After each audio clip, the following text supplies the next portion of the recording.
Hello and welcome back to Nerd Doc.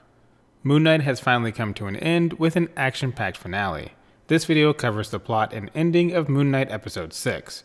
There will be spoilers for the episode, but we will not be covering the credits scene here.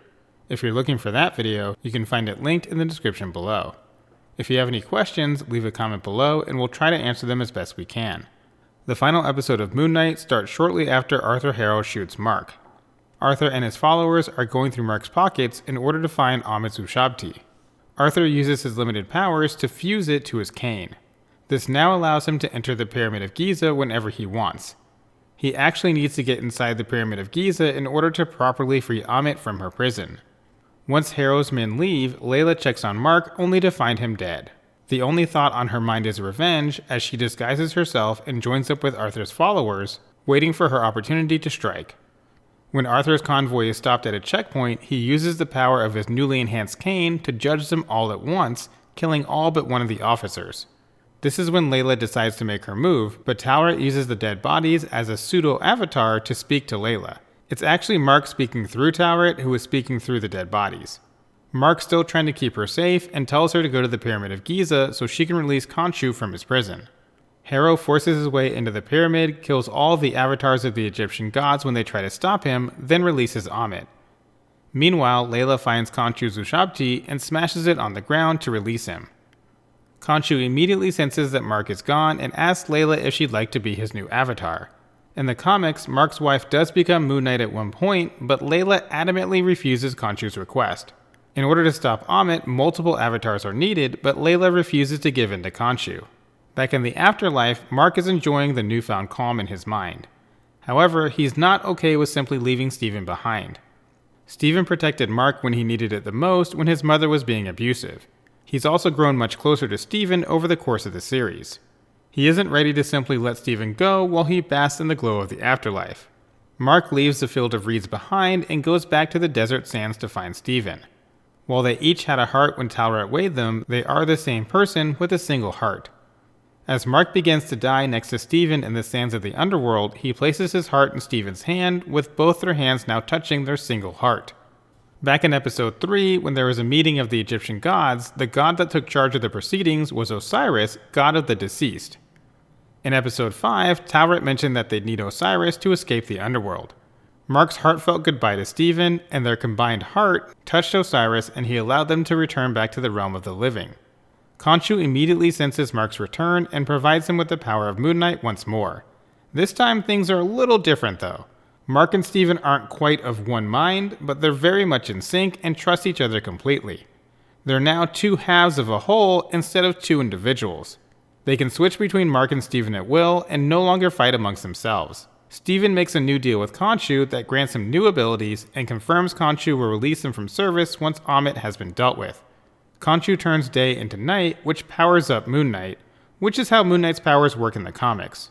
While Moon Knight is still a superhero during the day, depending on the comic run, he's more powerful at night, and his power level increases based on the specific phase of the moon.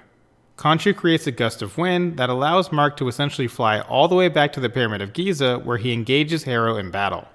Arthur is now Ammit's proper avatar, while all of his followers now have the ability to judge people like Arthur did in the first few episodes.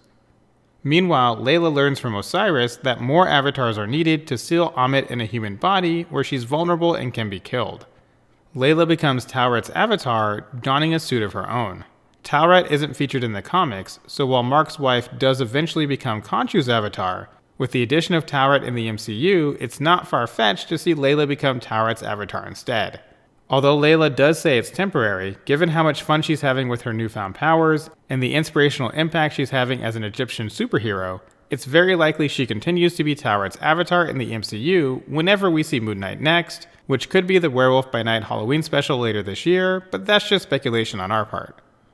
This whole season has basically been an origin story for Steven, and even Layla to an extent. Marc wasn't quite whole, but Steven was only a shell of a person when the season began. Now Steven and Marc are completely in sync and the two feel whole. Steven even has fighting abilities now due to the new agreement he made with Khonshu. As Steven, Marc, and Layla fight against Harrow and his followers, Ammit and Khonshu battle each other as giant-sized kaiju gods. This gives them more of a godly presence and in a way allows them to fight at their full power. Unfortunately, everyone is losing and on the verge of a complete defeat. This is when the third personality takes over again and makes quick work of Harrow and his followers. Once again, this is Jake Lockley, who was the third personality in the comics. You can find more on him in our Moon Knight and Marc Spector Explained video, or in our episode 6 post-credit scene video, both linked below. With Jake having taken care of the goons, Marc and Layla can now seal Ammit inside Arthur where she can be killed. This is because even though Ammit grants Arthur healing powers, that's only when he's her avatar. Once Ammit is sealed inside Arthur, Arthur can be killed, which would then kill Ammit because that's her host. Marc is now a bit wiser and decides not to continue suffering from all the people he killed for Khonshu. It took a heavy toll on Marc's mind.